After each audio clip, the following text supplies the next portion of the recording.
It's a brand new year, which means we are all super pumped to set goals and accomplish new things and become better people and change every tiny little aspect of our lives and blah blah blah. Good for us! For me, that usually means reading goals. Today, we're going to talk about some of my reading resolutions, and we're going to discuss why we do or do not set reading goals.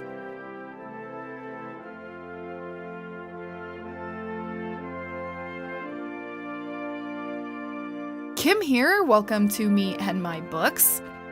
It's the beginning of the year, so resolutions are the talk of the town. I figured we may as well talk about some reading resolutions. I am a big fan of reading plans and reading goals and trying to sort of map what I'm going to be reading on a yearly basis. I don't usually do quarterly or monthly really reading goals. I am more of a yearly, hey, this is the overall reading theme that we want to go for this year.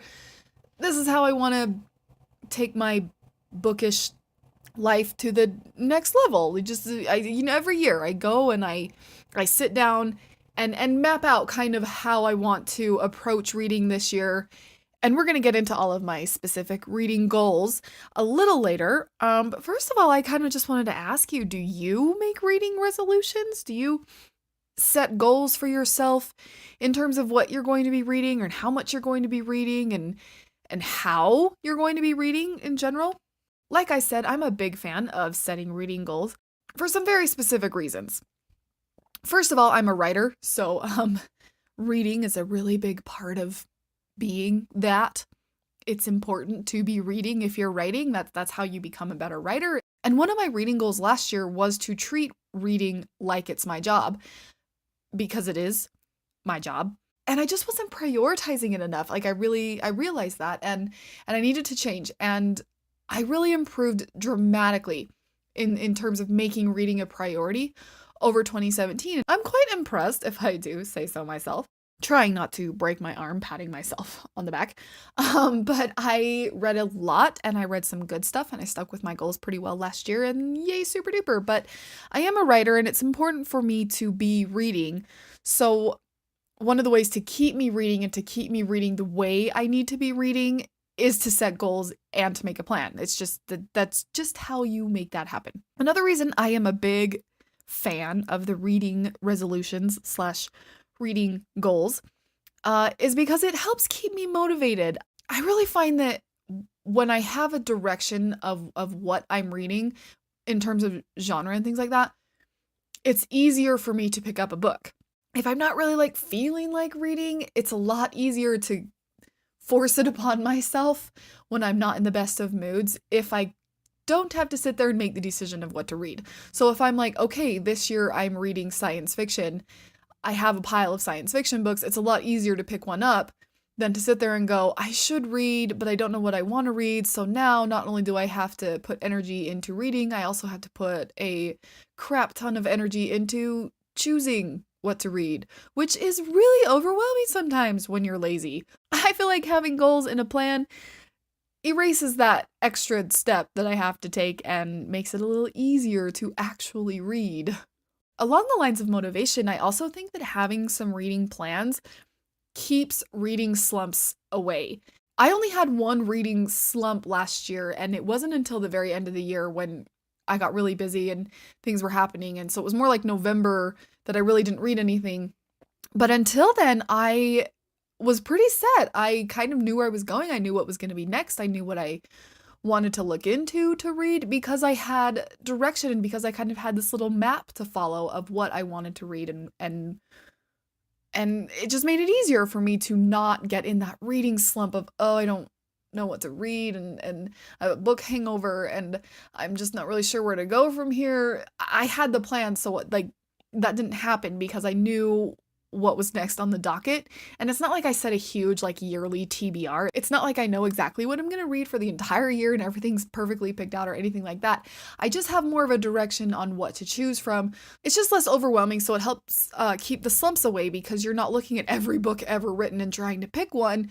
You kind of have more of a narrowed down pile to choose from, which is much, much easier and just it keeps the slump at bay is the best way that I can kind of describe it.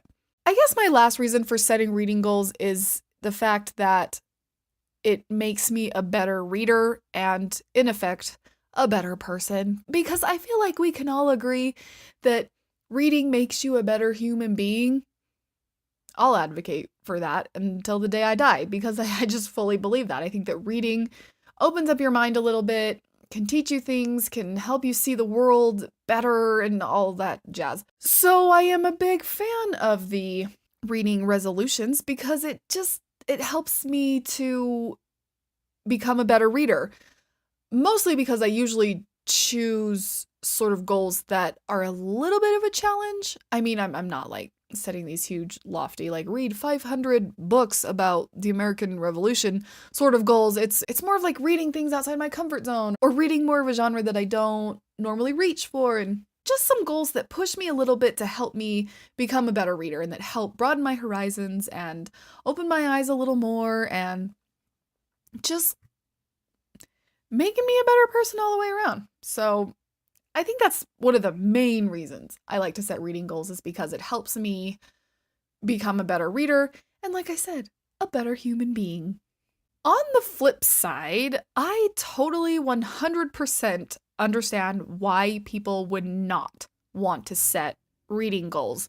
I have a mad respect for those who can read 100 books a year just flying by the seat of their pants. Like, I'm so jealous that you can do that because I don't know, I guess I don't have the self-discipline to like keep going if I don't have some sort of mapped out reason to keep going. Sometimes like I love reading, so it's a little less with reading, but just in life in general, if I don't really have like a plan or a direction, it's very hard for me to be a self-starter. And sometimes to keep reading when you're in a slump or not feeling motivated, it's not great when you're not a self-starter. You have a problem. So I just have so much respect for people that can read 100+ books a year without any sort of plan for it, that are just people that there are readers that can grab a book and read and just keep doing that without saying, hey, I should read this. Hey, maybe I should try that. Or, they just go and do. They don't have to have any sort of inner voice telling them, here's what you might want to consider choosing from. They just go choose and they just go do, and it's amazing. And like I said, I'm super jealous and have some mad respect for readers that totally fly by the seat of their pants. It's awesome. So I get that. Like, I get why people would not want to set a goal, because that can be kind of stifling. That can be inhibiting if you want to read science fiction, but you've set a reading goal to only read historical romance. You're going to have that weird reader guilt of, oh, I really shouldn't be reading this kind of thing, which is silly. Like, read what you want, always. But, like, it's just funny how we put these weird pressures on ourselves and things like that. And so for the people that don't like that pressure and that don't like the reader guilt, I totally get not setting reading goals. I totally understand just letting the wind take you to whatever book it is you need to get to. Like, you can just follow your heart and read whatever. And I love that. And like I said, I wish I could do that. I wish I had the self-discipline to be able to read a bunch of books without having this like person in my mind sort of telling me to read certain things and things like that. But like I said, I totally get people who don't like to set reading goals. So let me know if you're a reading goal setter, or if setting goals for your reading is just a nope all the way around. I'd love to hear your thoughts on that. But like I said, I have to organize myself and make a plan. I'm kind of a neurotic person though, so over planning is just sort of expected in my life. All of that being said, what are my reading goals for this year? I'm glad you asked. Real quick though, before I reveal all my evil plans, I do want to mention the book Kevin. Kevin is the science fiction dystopian novella written by yours truly. It's available on Amazon, and you can use the link in the show notes to get yourself a copy. Show notes and links can be found at mediastrange.com/KimHereWithBooks. If you're listening on Anchor, you can just click the link in the title. Otherwise, type it right up there in your address bar, and it'll take you right to all the show notes and the latest episodes and the library of episodes and anything else you may need. Alrighty, here are my reading plans for 2018. The first goal I have for 2018, and by far I think the biggest goal for 2018 for me, is to read more new releases. Part of this is sort of like a content strategy, and part of this is me broadening my horizon sort of thing, because I tend to reach for older books. I like classics a lot and things like that, and I like to read well-known things that I haven't read yet. Yeah, new releases. It's kind of on this idea of relevancy a little bit. I have started a bookish podcast. You're listening to it right now. Well done, you. Thank you. But I figured if we are starting this new podcast, a really good way and a thing people need are book reviews, and I will be doing book reviews. There's one coming up very shortly, but I felt like it might be nice to be incredibly relevant. And to do so would mean to read the new things that are coming out. You can find reviews of books that have been out. They're all over the place. And of course, there are tons of reviews for new things. Like, that's kind of the point when a new book comes out, is to have a bunch of reviews with it. But I just kind of feel like, from a very nerdy content creator standpoint, reading brand new things is a way to be discovered. It's a way to, like I said, be relevant. It's a way to bring in an audience. It's a way to grow this podcast in the way I would like it to grow. And I also feel like reading new releases is a way to better myself as a writer, because I read all these older sorts of things, which is great, and that's awesome. But reading the new stuff that's coming out as I have new stuff coming out just kind of sort of makes sense for me. It's like, what's going on right now, not what was going on 10 years ago. So it all boils down to relevancy, really, and it's kind of exciting because I get to like pre-order books, which I don't usually do, and I get to have books delivered to me, which I don't usually do because I'm a big like thrift store shopper for books. Unfortunately, though, this goal is going to quadruple the amount of money I spend on books, at the very least, probably more than that. You know, when you go from spending 50 cents a book to spending $15 a book at least, it's a little painful. Like, I'm not gonna lie, that's very hard to swallow. Thankfully, my other reading goals will be able to be library and thrift store finds, so that's a yay. But it's kind of a funny thing that I accidentally did when I was like, awesome, we're gonna read all these new releases, and then I had to completely work that into my 2018 budget for everything, and so it's kind of funny. But yeah, so while that is quite the chunk out of my bank account, I am very excited because it's fun to like talk about what's new and what's just come out and this exciting sort of new release energy that is really fun and cool, and I'm very excited. So new releases is my first bookish goal of 2018. In 2018, I'm also going to participate in my very first reading challenge. I have never done any of those book blog, booktube, group sort of reading challenges where, you know, each month you have to pick a certain book based on a certain something. I came upon one in a Facebook group I'm in a couple weeks ago, and I really liked the themes of it. I thought it was exciting, and I thought it might be kind of fun to really connect with the people in this group that are doing this reading challenge. And so, yeah, I will be participating in the Literary Feast reading challenge. The Literary Feast is a book blog that is wonderful, and I highly recommend you check it out. I'm just very excited because it's really cool and it's really exciting. Like, January's book is to read a book from the year you were born. So I'm a slightly not young person, and I was born in 1985. So I got to like sit there and scroll through Goodreads and at all these books that were published in 1985, which was really cool. In case you were wondering, I did select Contact by Carl Sagan because I am a total space nerd. Like NASA, space, planetary sciences, all that really fun stuff. I just love it. I am such a sucker for it. I love it.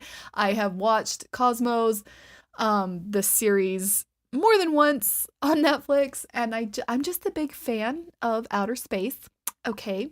And I thought Contact would be the perfect book. I've seen the movie, liked a lot of things about the movie, and I've also Nerd alert, visited the very large array in New Mexico, which is the big, huge field that is full of radio telescopes, those big satellite dish looking things that they used in the movie Contact. Husband and I took a trip out there last year just to see that. Like, that was the basis of the trip. We wanted to see that, and then we made a whole trip around it and like visited Roswell and the aliens and all that fun stuff. But it was really cool to see. And I'm very excited to read Contact. I'm very excited to like read this book. And I was excited that this challenge like kind of opened my eyes to these really cool books that were published in the year I was born. I don't have it right in front of me, and I really should read the whole challenge out, but I might make a whole separate podcast episode on my kind of TBR for that. I have my books selected through April. So I know what I'm going to read. I know at least one book a month that I'll be reading for the Literary Feast reading challenge, and I'm very excited. So like I said, the link for that will be in the show notes / description if that is something you may be interested in. I highly recommend it. We got a really cool Facebook group going on, and it's just big fun and readers connecting and reading outside our comfort zones, and it's just really cool. So I am very excited for that. I did set a Goodreads reading challenge goal. I'm sure most of you are familiar with goodreads.com, and they over there have the reading challenge where you select how many books you want to read for the year. I set a goal mainly because it's nice to push myself a little bit with a specific number of books to read, although I do set the bar fairly low for myself. I like to feel good when I smash a goal out of the park, and that sort of inflated confidence that comes with setting the expectations really low and then killing it. I'm fine with it. I can use the confidence. It's great. I did set my goal at 30 books for the year. So I do want to read at least 30 books this year. That is the same number I had for last year. And last year I closed the year out at 44 books, I want to say. There were a couple I couldn't log into Goodreads because they were indie published and not on Goodreads, which is one of my issues with Goodreads because they're not very nice to indie authors and it drives me crazy. But I did kill the goal. Would have liked to read a little more last year, but I mean, don't we say that every year, no matter what the outcome? So, but yes, I do have a Goodreads goal of 30 books. I also like how they keep track of your books, and you can look back at the end of the year of your year in books, and you kind of see the longest book you read and the shortest book you read and the average review you gave and all these cool statistics that are just fun to see and to look back. And so I like that. So I like doing the reading challenge for those two reasons, because it does push me a little bit, and it's nice to set a sort of specific number and then totally knock it out of the park. And because I like how it keeps track of what you read, and it's fun to see. And so, yeah, 30 books this year is my plan. I hopefully will read more than that, but that is the bare minimum that I would like to read this year. My very last goal is going to sound terrible, but it is what it is. We're just going with it. Sure, whatever. Okay, so my last goal, the bookish goal, is more along the lines of reviews. Not more along the lines. It is. It's totally about reviews. It's not actually about reading. But that goal is to be meaner in book reviews. I've mentioned once or twice that I am indeed a writer, and so it's very hard for me sometimes to leave like a scathing review on a book, because I know what it's like to write a book, and I know how hard it is to read a review of your book that is less than agreeable. It just sucks, you guys. It sucks so bad to read a bad review of your book. It's just the worst feeling in the world, and it's so sad and heartbreaking, and I hate that. And I never want to be someone that inflicts that pain upon another author. Like, I just feel like it's such a betrayal to my people, which is so ridiculous because book reviews are like 100% opinion, and it's like, how do you even... Oh, I don't know. Anyway, I am very, very generous, especially on Goodreads, with star ratings, and I have a whole rant about how I hate rating books with stars, but I am very generous on Goodreads with my star ratings, just because I don't ever really want to discourage people from reading a book. If I hated a book, I'm not gonna go out and say, do not read this book, like, save yourself, because books are like so subjective, and And it's just not fair for me to say, I hated this book, therefore the world should not have to deal with it. Like, that's not fair. And so I don't like to really discourage people from reading a book just because I didn't like it. As a result, I often give things 1 or 2 more stars than maybe I should. And I also don't say the things that I should say about it. When I used to do book review videos, I was honest. Like, I never lied about it or said it was better than it was or anything like that. I just really reeled in my negative things that I had to say about it. I was very careful and tried not to harp on the negative things and the cons versus the pros. I tried really hard to talk more about what I liked and then just sort of briefly mention what I didn't like. And I need to not do that. I need to be a lot more brutally honest with my book reviews. I need to just be braver, I guess. I don't know. I need to be more honest about it. I need to, if a book is not good, according to me, I need to say, according to me, this book is not good. And I need to just bite that bullet and say the words and hopefully not anger too many people or break hearts because, that's not the business I want to be in. Yeah, so being a little more blunt and honest in book reviews when I do not like a book is a very big goal I have this year for my bookish life, for my reading, for this podcast too, because, you go to book reviews because you want people's opinions, and it's only fair that I give my opinion, and I need to do that. So that's what I'm going to do. I'm going to do that. I'm going to be more honest in book reviews and try to rate them on Goodreads with stars accordingly, even though, like I said before, I really hate stars. Honesty. Apparently it's the best policy. We're going to learn. And that is my master plan for 2018 reading.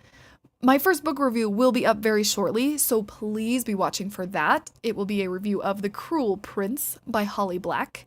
I have a lot of things to say about it, and I just finished it last night, so I will be putting up a review of that very, very soon. Be watching. I am very excited for my reading goals. I feel like I've got some good direction. I have already got a giant pile of books sitting on my desk to be read. As soon as possible. Awesome. Great. I am thoroughly enjoying pre-ordering books that aren't out yet. That's like super fun. And hopefully I can snag some ARCs so that we can get some new releases read before they're even out so that we can be talking about them. Feel free to share this podcast episode with your fellow readers so we can all hang out on the internet together. Call in, comment, or social media me if you have any thoughts and feelings you'd like to share with the class. And until next time, book buddies, read on.